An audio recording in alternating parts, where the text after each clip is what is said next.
역대하 29장 1절에서 11절 말씀. 히스기야가 왕위에 오를 때에 나이가 25세라 예루살렘에서 29년 동안 다스리니라. 그의 어머니의 이름은 아비아요 스가랴의 딸이더라. 히스기야가 그의 조상 다윗의 모든 행실과 같이 여호와 보시기에 정직하게 행하여 첫째 달에 여호와의 전문들을 열고 수리하고 제사장들과 레위 사람들을 동쪽 광장에 모으고 그들에게 이르되 레위 사람들아 내 말을 들으라. 이제 너희는 성결하게 하고 또 너희 조상들의 하나님 여호와의 전을 성결하게 하여 그 더러운 것을 성소에서 없애라. 우리 조상들이 범죄하여 우리 하나님 여호와 보시기에 악을 행하여 하나님을 버리고 얼굴을 돌려 여호와의 성소를 등지고 또 낭실문을 닫으며 등불을 끄고 성소에서 분향하지 아니하며 이스라엘의 하나님께 번제를 드리지 아니하므로 여호와께서 유다와 예루살렘에 진노하시고 내버리사 두려움과 놀람과 비웃음거리가 되게 하신 것을 너희가 똑똑히 보는 바라. 이로 말미암아 우리의 조상들이 칼에 엎드러지며 우리의 자녀와 아내들이 사로잡혔느니라.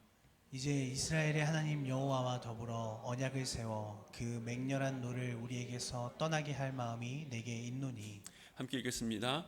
내 아들들아 이제는 게으르지 말라. 여호와께서 이미 너희를 택하사 그 앞에 서서 수종들어 그를 섬기며 분향하게 하셨느니라. 아멘.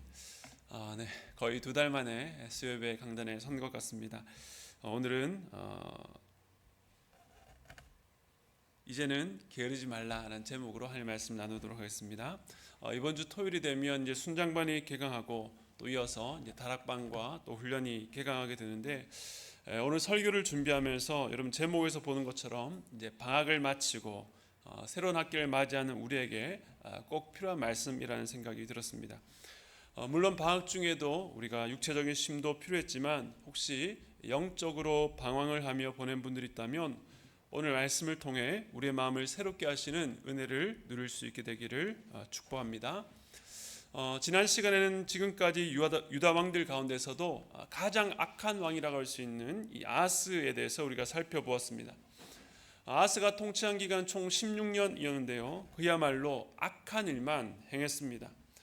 이방 신상에게 절하는 것을 넘어서 흰놈의 아들 골짜기에서 아들을 몰록에게 불에 태워서 드리는 인신 제사도 서슴지 않았습니다. 또 유다의 모든 곳에서 우상 숭배가 가능한 그런 환경을 만들었습니다. 이로 인해서 유다는 주변 여러 나라들에 의해서 약탈당하고 백성들은 포로로 잡혀가게 되었습니다. 그런데 이 모든 비극이 이 아하스의 악행에 대한 하나님의 심판이었지만 성경을 보면 우리가 지난번에 보았던 것처럼 아하스가 곤고해질수록 더욱 여호와께 범죄했다라고 말씀하고 있습니다. 이 말씀을 보면 우리가 어려울 때 하나님을 찾게 되는 것이 누구나 당연히 그럴 수 있는 것이 아니라 하나님의 은혜라는 것을 알게 됩니다.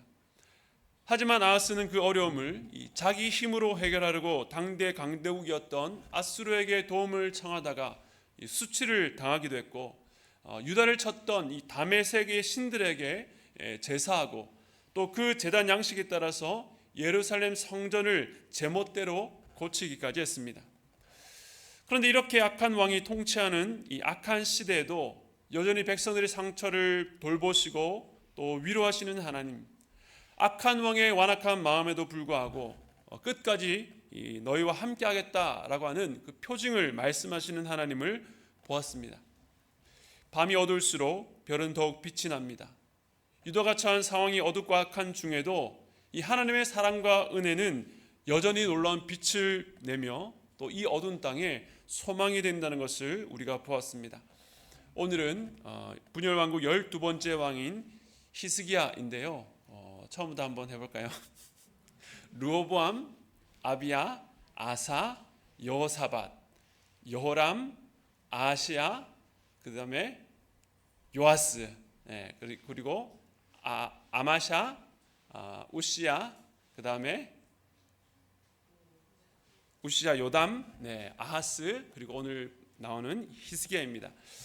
히스기야는 아마도 다윗과 솔로몬 다음으로 아마 가장 잘 알려진 왕일 것입니다. 히스기야에 대해서는 열왕기하 18장에서 20장까지, 그리고 역대하는 29장부터 32장까지, 그리고 이사야서를 보아도 그의 통치에 대해서 나오는 것을 보게 됩니다. 이번 주와 다음 주 두 번에 걸쳐서 히스기야 왕 시대에 대해서 설교하려고 하는데, 여러분 아마 히스기야 하면 아수르의 위협 가운데 하나님께 기도했을 때에 하나님께 큰 승리를 주셨던 일과, 또 죽을 병에 걸렸을 때에 기도해서 15년 동안 생명이 연장되었던 일들이 떠오를 텐데, 이 분열왕국 남유다의 전체적 역사적 흐름을 본다면 오늘 우리가 읽은 이 본문은 아주 중요하고 의미가 있는 지점이라고 할 수 있습니다. 한마디로 말하면 오늘 본문은요, 성전을 깨끗이 한 일을 다루고 있습니다. 솔로몬이 성전을 건축한 이래로 여러 왕들이 거쳐오면서 물론 그 중에 경건한 왕들도 있었지만 더 많은 경우에 악한 왕들에 의해서 성전은 끊임없이 쇠락해지고 있었습니다. 그 결정타를 날린 것이 바로 지난번에 보았던 이 히스기야의 아버지였던 아하스였습니다.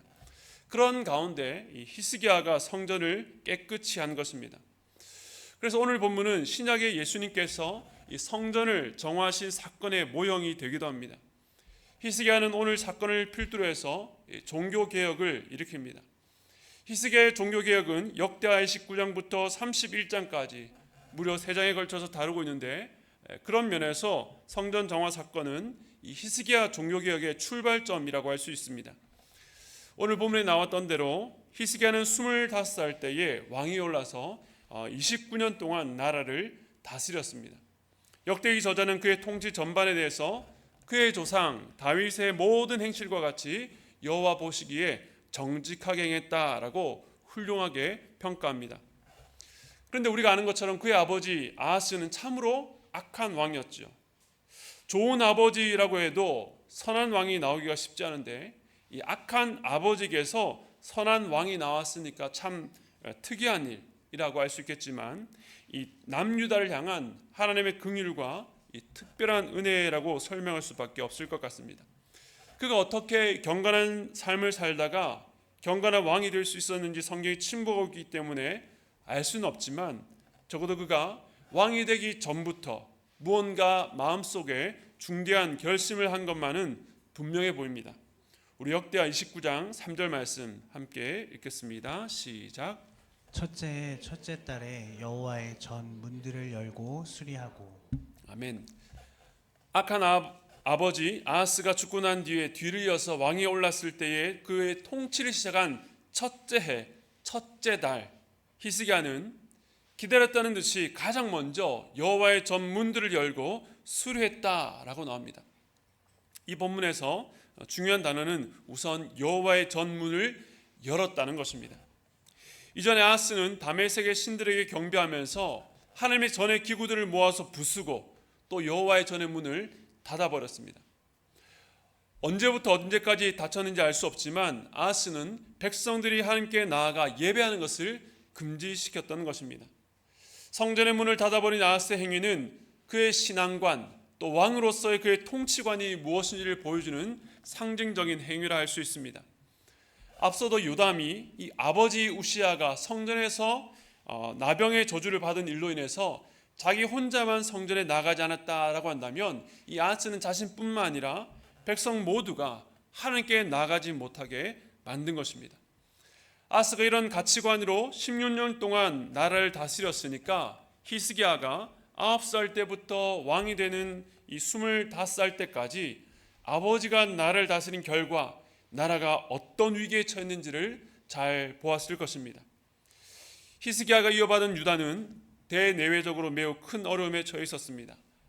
계속된 강대국의 침략으로 나라와 백성의 삶은 피폐해졌습니다. 경제적으로, 군사적으로, 외교적으로, 정치적으로 모든 면이 최악이었다라고 할 수 있습니다. 그런데 우리가 여기서 주목해야 될 것은 히스기야가 이 어려운 나라의 상황을 이어받아서 왕이 되어서 가장 먼저 한 일이 무엇인가 하는 것입니다. 어지러운 나라를 바로 세우기 위해서 군대를 정비하고 또 외교관계를 든든히 세우고 내부적으로 백성들의 민심을 단속시키기 위해서 그들이 원하는 정책을 편다든지 재정적인 문제를 해결하기 위해서 무역이나 농업과 같은 산업에 힘을 쓸 수도 있었을 것입니다. 그런데 히스기야는 이 나라의 문제가 무엇인지, 어디서부터 잘못되었는지를 정확하게 파악하고 그 부분을 고치라는 것입니다. 그래서 그는 왕이 되자마자 오랫동안 닫혀 있었던 그 성전의 문부터 연 것입니다. 오랫동안 닫혀 있었던 성전 문을 여는 것이 이 나라가 살 길이다. 이 닫힌 문부터 열어야 소망이 있다라고 판단한 것입니다. 우리 인생도 마찬가지입니다. 우리가 큰 어려움이나 문제를 만나서 삶이 어그러지고 헝클어졌을 때에 가장 먼저 무엇을 돌아봐야 될까요?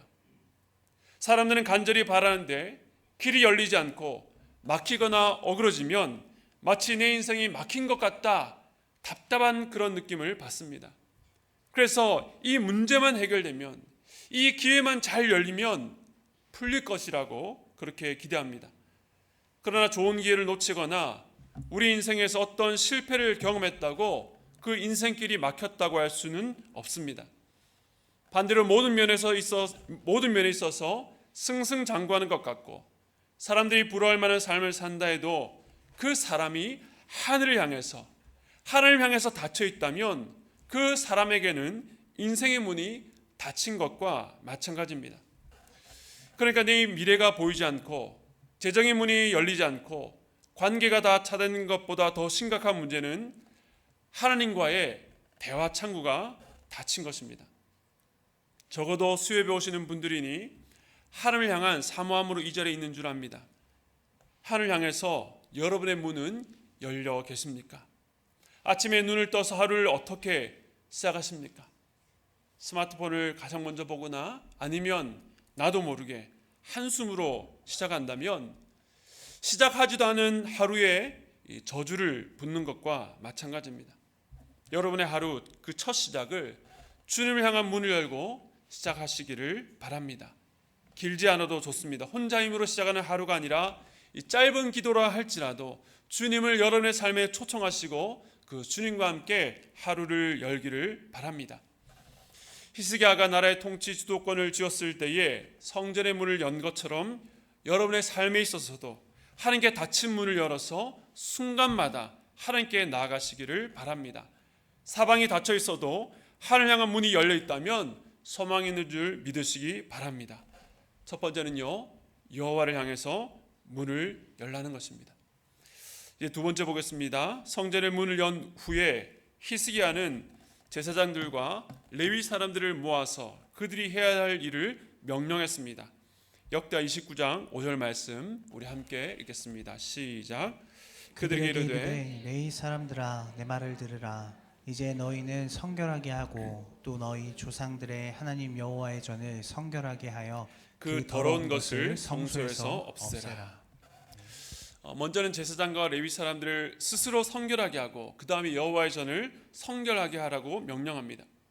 그러니까 성결하게 하는 것이 바로 두 번째 미션입니다. 그런데 두 방향에서 일이 진행됩니다. 하나는 성전을 섬기는 일과 관련된 사람들을 성결하게 하는 것, 또 하나는 이 성전 전체를 성결하게 하는 것입니다. 이 성결하게 한다는 것의 의미를 우리가 성경 문맥에서 이해할 필요가 있는데요.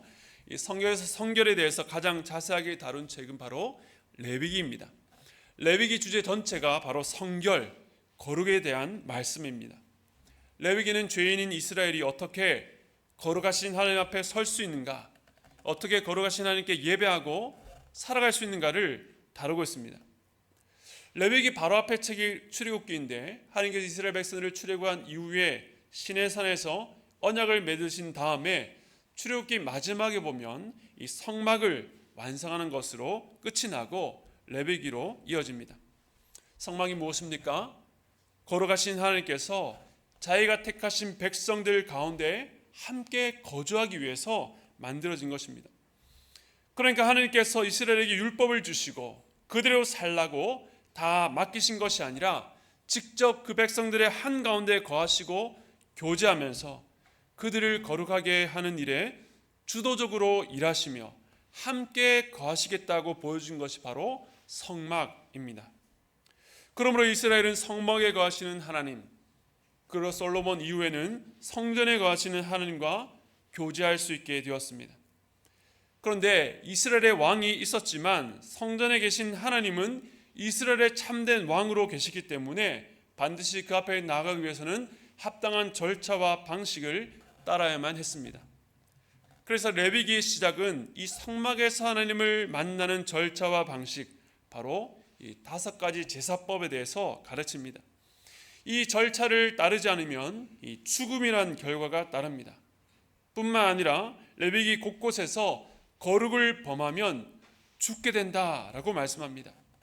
이것이 말하는 것은 거룩은 취사 선택 가능한 옵션이 아니라 이스라엘 백성들에게 있어서 살고 죽는 것과 관계 있는 필수 불가결한 것임을 말하는 것입니다.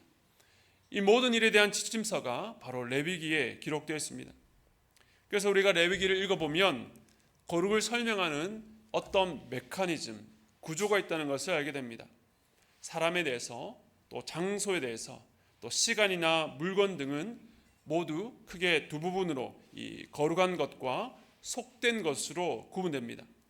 거룩한 것이 아니면 모두 다 속된 것인데, 그렇다고 속된 것 모두가 죄는 아닙니다.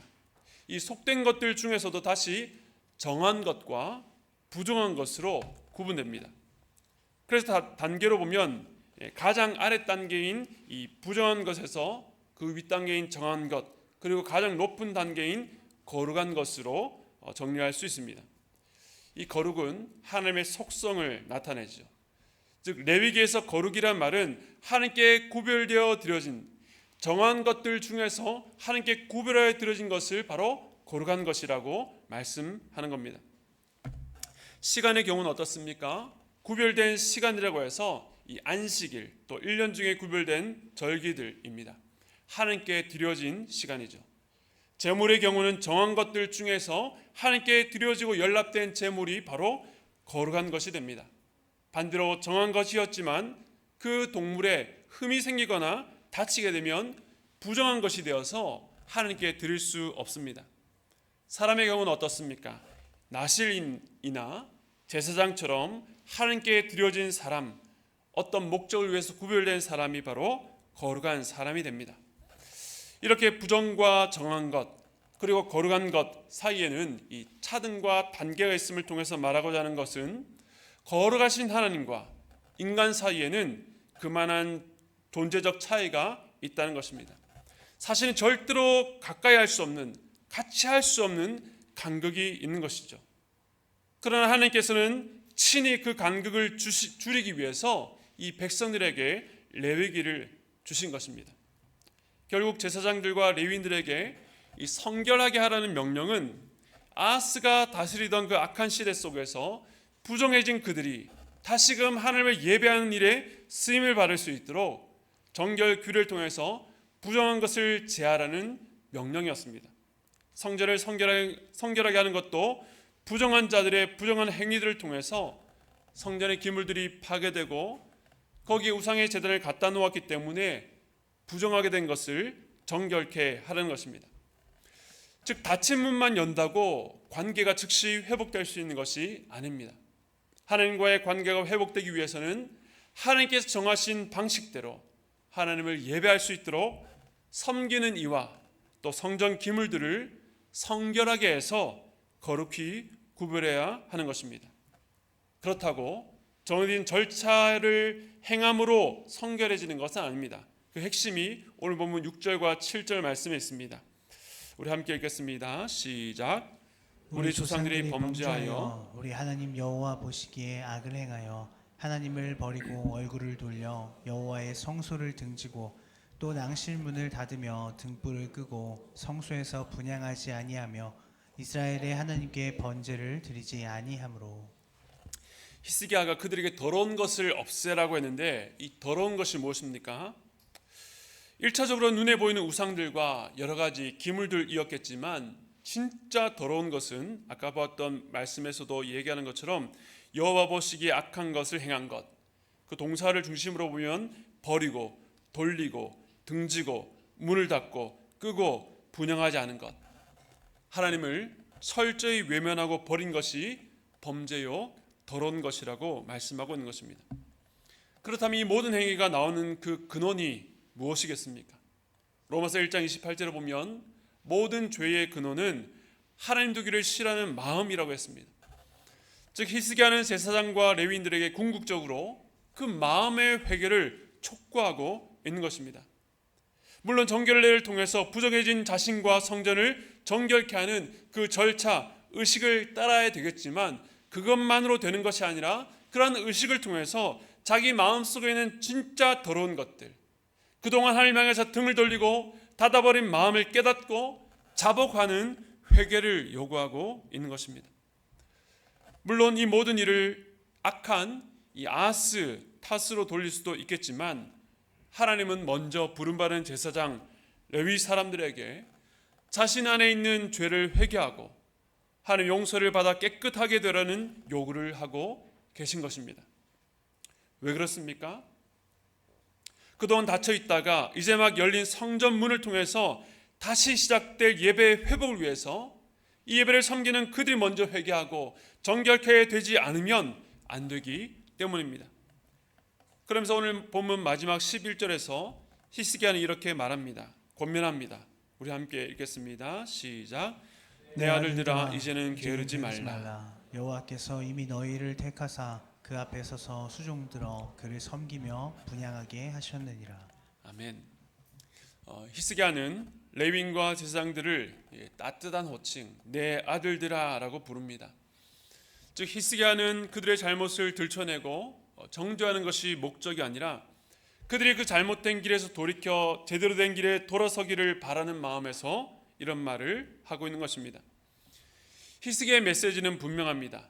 이제는 게으르지 말라는 것입니다. 여러분 마음에 찔리십니까? 여러분 게으름이 죄입니까? 아닙니까? 우리가 게으름을 피운다 혹은 게으르다 할 때에 대부분 그것을 죄로 인식하는 경우는 잘 없습니다. 그저 심성이 굳지 못하고 집중력이 부족하고 단호하지 못한 기질 때문에 생기는 어떤 미숙한 행동이나 태도 정도로 이제 폄하하죠. 물론 사람들에게 떳떳하거나 자랑할 일은 아니지만 그렇다고 그것을 심각하게 받아들이고 어떤 대가를 지불해서라도 고쳐야 되겠다는 마음은 먹지 않습니다. 물론 언젠가는 고쳐야 된다는 것은 알지만 지금은 그럴 수 없다고 허용하는 것, 이것이 바로 게으름의 논리가 아닌가 생각됩니다. 그래서 게으른 사람들은 자신의 문제점을 인식하면서 대부분은 지금껏 살아온 대로 앞으로 계속 그렇게 살 가능성이 높습니다. 그러므로 오늘 히스기야가 오래 닫혔던 성전의 문을 열고 제사장들과 레위인들을 모아서 성결케 할 것을 요구하면서 이제는 게으르지 말라고 한 것은 그 게으름의 고리를 끊고 결단할 것을 요구하는 것입니다. 이것을 끊지 않으면 또다시 부정하게 되고 더럽혀지게 되고 성전문이 닫히는 그 결과가 예상된다는 것입니다. 이전의 게으른 상태에서 벗어나 부지런할 것을 요구합니다. 어디에 부지런함을 드러내라는 것입니까?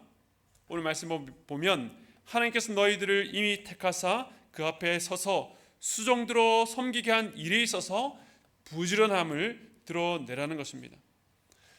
하나님께서는 과거에 이미 이들을 하나님 앞에서 수종들어 섬기게 한 일에 구별하여 세우셨습니다.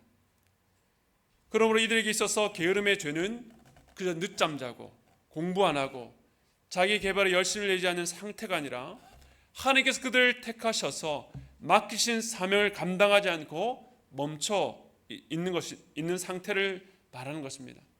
많은 사람들 중에서 하나님께 구별하여 택하신 하나님의 백성들에게 맡기신 일을 하지 않는 상태가 바로 게으른 상태다라고 할 수 있는 것입니다.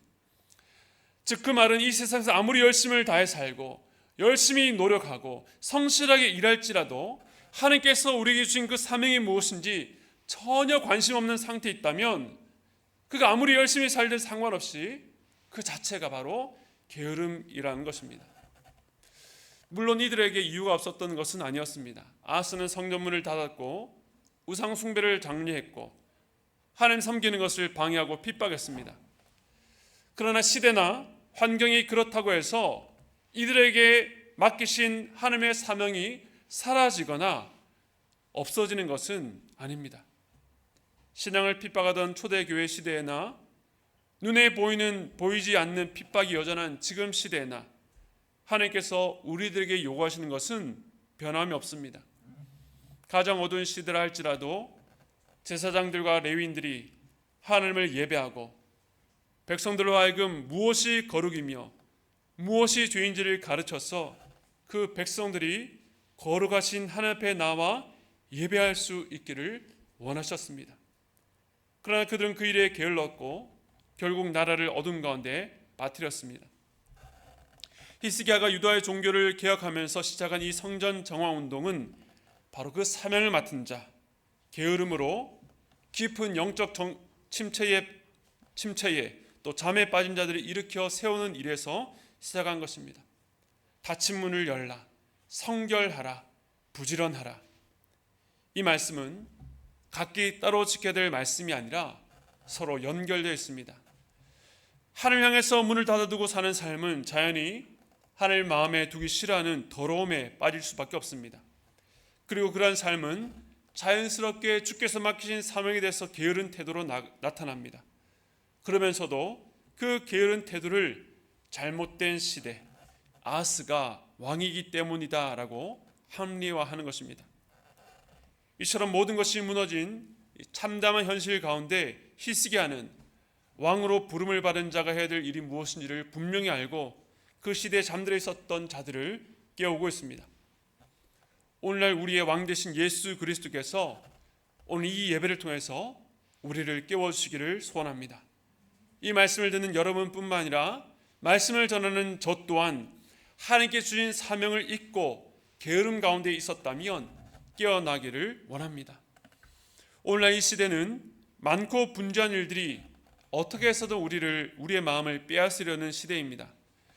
이런 상황 뒤에 있는 영적 실체에 대해서 우리는 깨어 있어야 합니다. 분주한 가운데 열심히 살게 하는데 정작 바라봐야 될 것을 바라보지 못하게 한다면 오늘 말씀을 통해서 여러분의 삶을 정비하시기 바랍니다. 무엇보다 가장 먼저 하늘 향해 닫힌 문을 여시기 바랍니다. 예수 그리스도의 보혈로 여러분의 마음을 날마다 정결케 하시기 바랍니다. 날마다 십자가 앞에 나가는 여러분 되시길 바랍니다. 하나님께 맡기신 일을 하는데 부지런함을 나타내시기 바랍니다. 저와 여러분은 이 사명을 위해서 모두 왕같은 제사장으로 부름을 받았습니다. 우리가 깨어있어야 우리의 가정이, 우리 교회가, 우리의 직장에서 우리에게 맡겨진 영혼들이 주님을 바라볼 수 있다는 것을 기억하십시오. 때로는 이 사명이 너무나도 무겁고 우리가 감당할 수 없이 느껴지지만 오늘 본문에 여호와께서 이미 너희를 택하사라고 말씀하십니다. 우리가 남들보다 뛰어나서가 아니라 하나님께서 우리를 택하셨다 말씀합니다. 즉 그 책임은 우리가 아니라 우리를 택하신 분에게 있습니다. 하나님께서 우리를 이미 택하사 그 앞에 서서 수종 들며 섬기게 하셨습니다. 그러므로 우리가 할 것은 이 주님의 명령에 순종하며 나갈 때에 우리의 섬김을 통해서 잠자던 영혼이 깨어나게 될 것입니다. 이러한 은혜를 사모하고 여러분의 삶 가운데 이 히스기야가 일으켰던 이 종교개혁의 역사가 바로 오늘부터 다시금 일어나 여러분과 여러분의 가족들에게 이 회복의 역사가 나타날 수 있기를 축복드립니다.